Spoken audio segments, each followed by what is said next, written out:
Yes, the raw obviously perks my attention up. The revival of authentic worship. We all came into this just because of that heart of worship for God. There's a saying that I love: there can be no true evangelism without pure worship. And as we progress in the ministry, it seems like you were referring to the Bible studies, we become so professional about what we do that we lose the authentic part of the love we have for God. Mm-hmm. Wow. We have to be brought back to that place, and many times that can't happen through education or even the environment of peer pressure, as much as coming into a place that facilitates nothing else but here is Jesus, worship him. Mm-hmm. And that is exciting to me. Mm-hmm. Watching the people that God is bringing together, the gifting, the strength, the heart, the love, the unity, all of those factors are dynamic. But when you come into a meeting where the sole focus of that meeting is just Jesus, that Christocentric type of focus that says, here is Jesus, look what he did for me. Look what he's done. And no matter what I'm going through, right. Any of us, no matter what stage of life, right. The sickness, the disease, the trouble, the heartache, once you come into that place of his presence and it is all about Jesus, then the things we cling to so much kind of dissipate. They vanish. We lose our grip on those things because now we're brought back to that original first love of Jesus. You're talking about worship in the gathering and how that raw experience, which stands for real, authentic worship, right? That's how we're wording that. The spirit and truth is what Jesus called when he mentioned worship. And I think, if I'm not mistaken, that's the only time he speaks directly about spirit and truth, worship being that experience. How that looks today, not only corporal as a group of people that come together and gather worship, but how does that expression, or how that looks in 2019 for the church today, that expression of worship in spirit and truth? Like, any of you guys can share that with me. You know, the one thing that that the Lord really reminded me of is that sometimes we can commercialize him. We think that we have to have the flashing lights. We think that we have to have the loud sounds to draw the millennials. But the one thing that I know, and I don't care who you are, that is timeless, is when you begin just to sing a simple song by Draw Me Near. Let me get to that precious bleeding side. It transcends. And the thing that we can't forget is that everybody innately has a need to worship. And when we present God in just his beauty, we give the platform for authentic worship. Now, we may need the loud sounds. We may have flashing lights. We may have all these different things. But if we took all of that away, we still need a platform for where we can just worship our Maker. And so how I see worship in the 2019, because just the sign of the times, there are horrific things that are happening. But at the end of the day, if everything was great, I still need just worship. And so worship is no different today as it was in the very beginning. I need to get a place to where I can see my God and focus on Jesus Christ being my Savior, and just lay and weep and just tell him thank you. And whether that's through song, through dance, through just waving my hand, then if I have a place that I can come and have that encounter with God, then I have worship. And so I think that oftentimes we try to drive it by one way or another, but at the end of the day, we have to keep the main thing, and that is to develop a platform, give us space for men and women and children to be able to come in and just worship God in the manner that is coming from their heart to the Lord. And so that's how I see the experience here.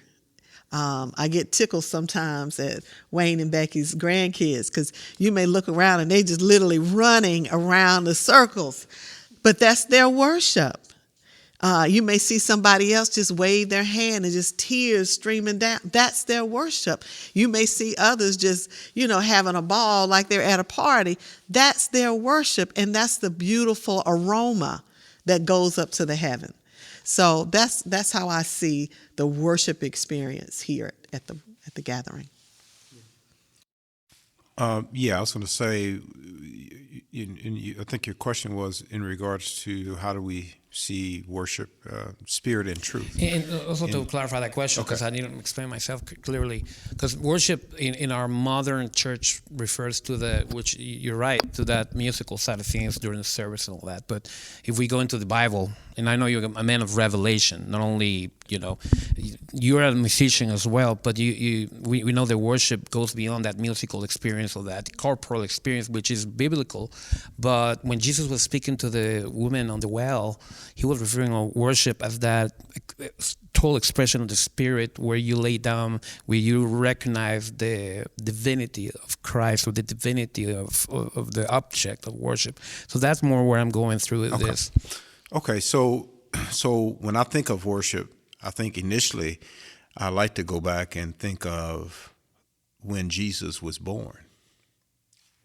And when he was born, when they came and when they saw him, no music, Exactly. no setup, but when they saw him, they worshiped. And in regards to the woman at the well, it was when she saw him and knew who he was, worship automatically kicked in. And she was able to remove the fig leaf. Once he, because he talked to her and told her who she was, and she says, "Come see a man that told me all the things about." And so basically, the fig leaf that I think Adam had, and we oftentimes hide in our closet, is when we can remove that and stand before God. That's true worship, because I'm now exposing myself and I'm standing before Him. I am naked. I am not ashamed, but it's impossible to worship God if you don't know Him. If you think about worship, Peter, when he recognized that was who he was, he worshiped. Every time during the Bible is when they knew who he was. And so when we think about today's setting, I don't think it's any different. I think the times are different. I think we have more distractions. I think we have more things that grab our attention, so to speak. But at the end of the day, it doesn't matter what distraction we have. If we see him, then we worship him. And my last thought is this: worship suggests that there is a relationship where there's nothing between you and him. Nothing. And I think to truly worship, it's difficult to worship something you don't know. And so as we know him, as we see him, as we understand him, and I think the challenge in settings today is getting people to know him. Yes. Not us, not our style, not our methods, but we need styles, we need methods. Those are just things we use to communicate. But at the end of the day, they need to see him. And when they see him, then I think that provokes worship. And so that's the goal. If you think about it, that's what this same thing that prevented, Adam was worshiping God every morning until sin got between him and God. And that blocked his ability to worship. And then he, covered himself and did all those things. But it's removing all of the stuff between me and him, because once I can do that, then I can I can see him, he can see me, and I'll have nothing to be ashamed of. And it's funny, I was talking to someone earlier today, and I was telling him that, I said, man, the kingdom, man, the Christianity, it's got to be the coolest thing ever. It's the only thing that I know that you can plug into and the innocent die so the guilty can live. Think about it. I mean, the innocent die. I wouldn't choose no other way, because I mean, this is the best deal ever. I mean, you think about it. You talk about good news. Yeah. It is the coolest thing ever that he that knew no sin took on sin, died for us that continually sinned. And through that process, I was guilty, but I get to live. He was innocent, but he chose to die in my place. Wow. It's amazing. I appreciate that. I'll never forget one of the statements that Wayne said. He said, he didn't die just for me. He died because of me. Wow. And I think now to understand your question, how do we get people to worship? It's through revelation. Yeah. People that don't worship, it's not that they can't. It's that they have a memory problem. And when you start to think about what he's done for you and just reflect for a moment, then out of your bosom you begin to say, God, I thank you. God, I can't believe you did that for me. Yeah. Yeah. Because of what I did, you saw fit. And so true worship comes from the revelation and the reflection of just about what he has done because of you. Yeah. And when we can get all the distractions out of the way and help people to see there is absolutely nothing he won't forgive you for. Wow. Yeah. And get people to embrace that truth, then you can't help but to worship. And so that to me is the heart of worship. It's not trying to teach somebody what to do. It's trying to help somebody to realize what he did for you. And when you do that and make that connection, then that's the truth of that comes out. That this a natural expression of God, I thank you. Yeah. And you cannot manufacture that. Yeah. That comes from the heart. That's powerful right there. Like you cannot have adoration without revelation, basically. Right. Yeah. It's impossible. If the moment Simon sees Jesus and he realizes this is the Son of God and he confesses that, Right. then he worships, he declares you are the Son of God, you are the Christ, and that becomes his adoration. But he has to have that revelation where no flesh and blood revealed this unto you, but my Father who is in heaven, right? So that's so powerful. And there's numerous of scriptures, even like the soldiers at the foot of Christ when the blood hit them. Oh my God. Yeah. So it's the point of revelation versus worship. I've read a story. I read a lot, and so a lot of things I have reference to kick back on. But I read an article called "The Story of His Glory." It's an article, "The Story of His Glory," and I think the author's last name is Hawthorne. I can't remember his first name, but it's called "The Story of His Glory." And he opens up in this article. He says, he says, the Bible is a book and a story about God.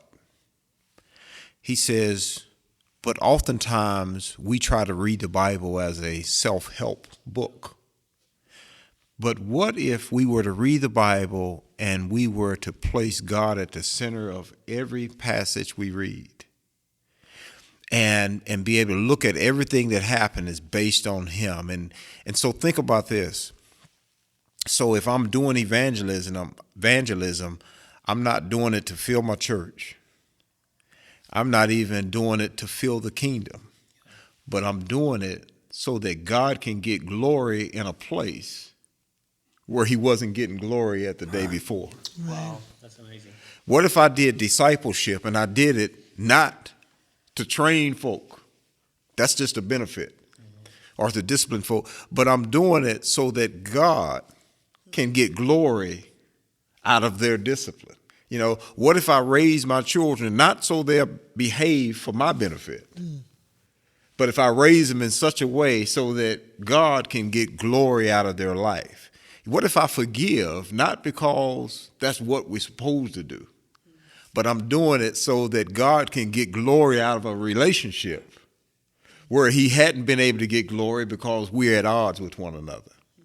And so when we place him at the center of everything we do, it changes the motive. And so one of the things I did this year, and I haven't talked about it a lot, is I'm reading through the whole Bible. I'm in the New Testament now in 90 days, but I'm reading it with him being the center of every story I read.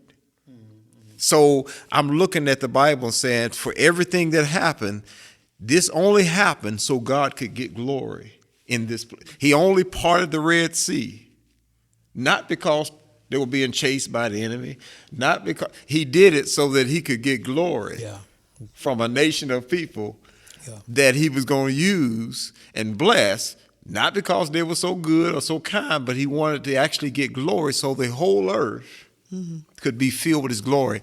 And it just changed my whole, when I read it, I got different revelations. Now I found myself giving God glory as I'm reading through every chapter, every scripture, every passage, because I'm looking at it and saying he is the reason. And this story was about him. It wasn't about me. Does it help me? Yes. Does it benefit me? Yes. But it was really all about him. And if I read it that way, it changes how I understand things. And what I noticed most is I got revelation that I would have never gotten had I been in the way. I think that we make the gospel far too humanistic. Rather than Christocentric. There are many people who talk about worship that cannot worship God simply because their past is in the way, and the church has helped to promote that unintentionally, I believe, with some judgmental type of statements, some things that has separated us from them, so to speak, have put people on the outside when the reality is that we are all in this same thing together. Wow. It is only Jesus that makes the difference, not us. All of our righteousness is as filthy rags, yet we hold on to our guilt and our shame that keeps us separated from God so that we can't come to worship him because of our embarrassment, our lack of confidence, that spirit of inferiority that causes us to look within ourselves and judge ourselves and keep us away from God until we get good enough, so to speak, to come to him. And we all know that that is an impossibility. It is only about him. It's not humanistic. It's not about us. It's about yielding ourselves to him and acknowledging that at the foot of the cross, the ground is level. No matter how long we've been in this thing we call faith or Christianity, no matter if it's the first time you're hearing the good news of Jesus Christ, the ground is level at the foot of his cross, and we all come the same way. We don't climb up because we've served him so long or done so many good things. We simply do good things because of his love that we received. So getting people to see the worship in spirit and in truth, I think is like Bishop opened up with. You have to be willing to pull the veil back, expose yourself, and become vulnerable to God in all of our flaws and all of our weaknesses. And just say, God, thank you for loving me. Yeah. Yeah. Wow. Yeah. I think when we as leaders can help lift the burden for people, because it's one thing when they come to Christ and for the first time they realize, man, I shouldn't have done that. I'll never forget, Bishop was ministering and we had a young lady in the audience, and she raised her hand and she said, "You mean if I smoke marijuana by myself, that's wrong?" And she was perplexed. And we have to help people to realize that, yeah, that's wrong, but you're not damned forever. You know, just because you have done something and that was your sphere of understanding, that was your influence, your belief system was made up from different things. We have to help people to be able to, as Bishop always said, unpack those things and get those out of the way, because the cross paid it all. Your sin does not outweigh the blood. And helping people to understand the humility of that, I think, is one of the things that we as leaders may have fallen short in doing. Helping people to truly, when it says lay aside every weight and sin, sometimes those are just weights that you need to let go of. And it's all covered, helping people to remove the condemnation. Because when you have a revelation, I can't believe I did that. I can't believe, then we try to start walking it back. But helping us just to be transparent and authentic and truthful, that yet his blood saved me. Yeah.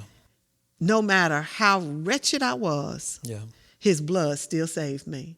And I think that's the humility that leaders have to constantly lay before the Lord and help the people to lift that burden of shame and embarrassment so that they can be free to run and do all the wonderful things. Just because you're saved don't mean you're not going to make mistakes. Because you're saved, you know how to get back up and run farther.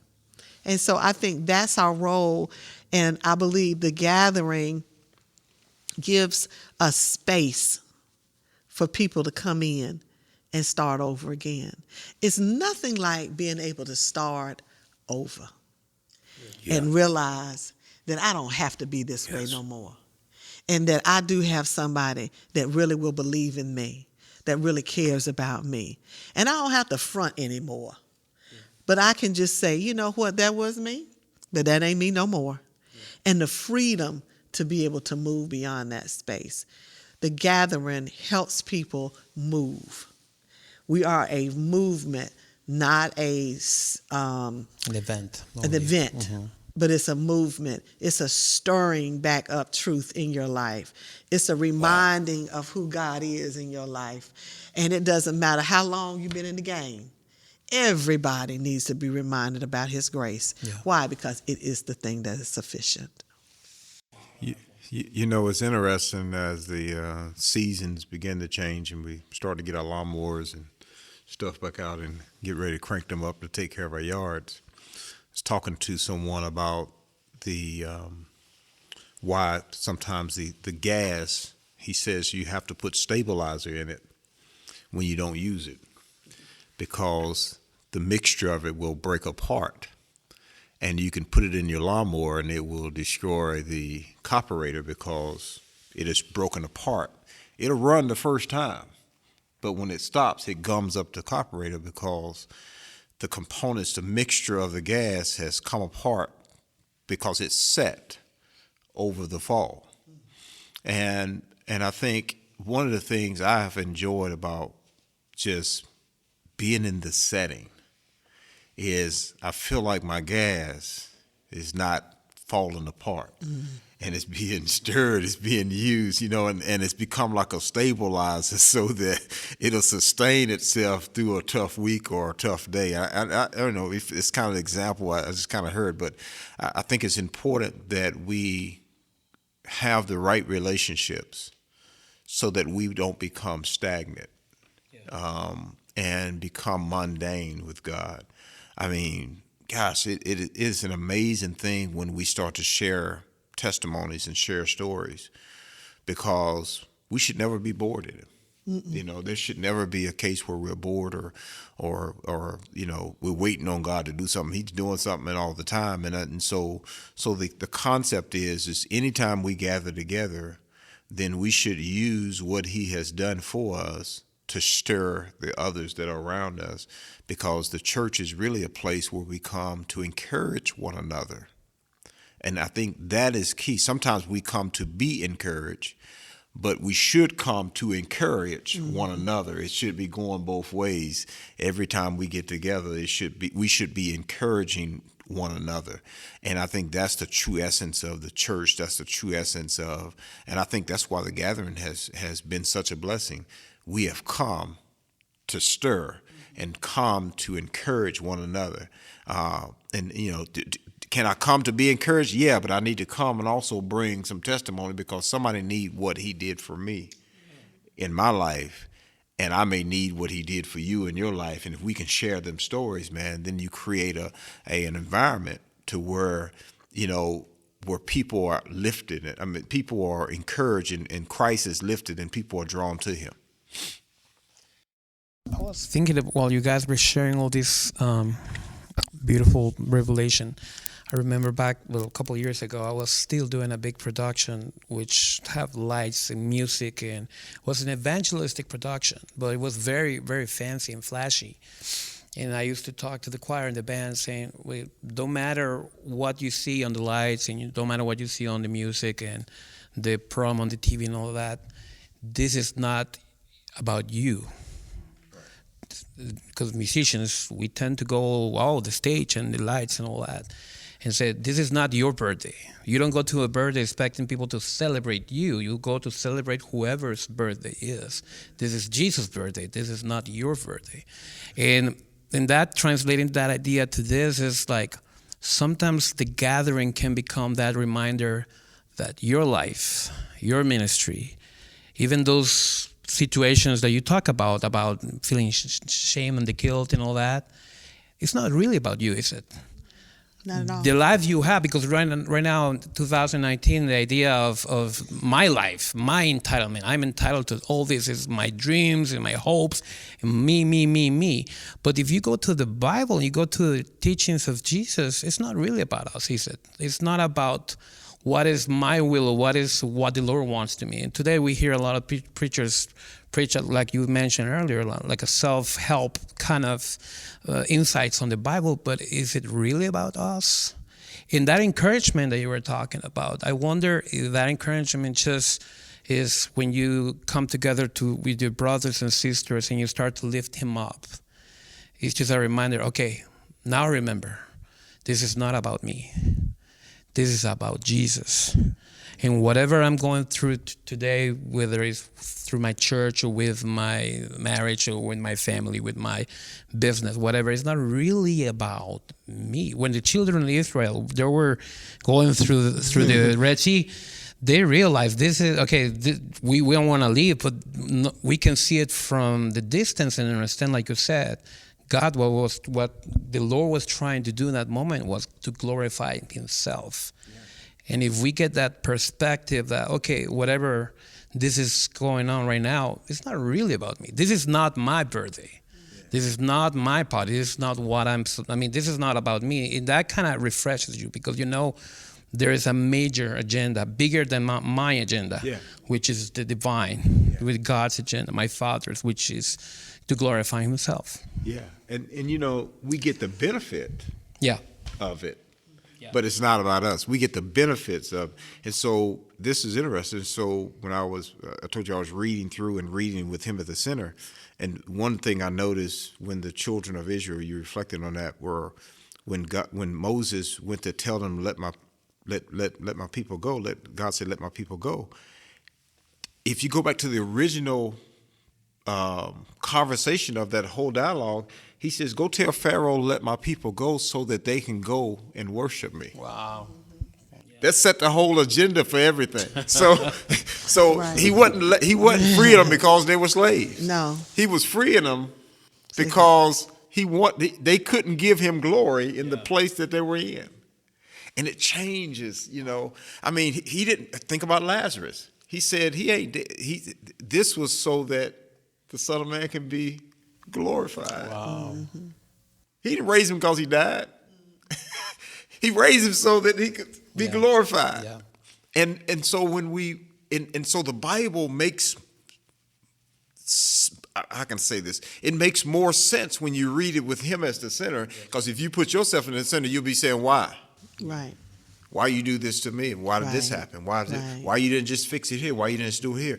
But when you look at it from the standpoint that he's getting the glory out of the whole process, it changes the game. And in everything, I use me and my wife as an example, everything we have been through, when we look at it with him at the center, man, we get excited because it changes the game. If I put myself as the center now, I can tell you it gets real selfish. I can get selfish.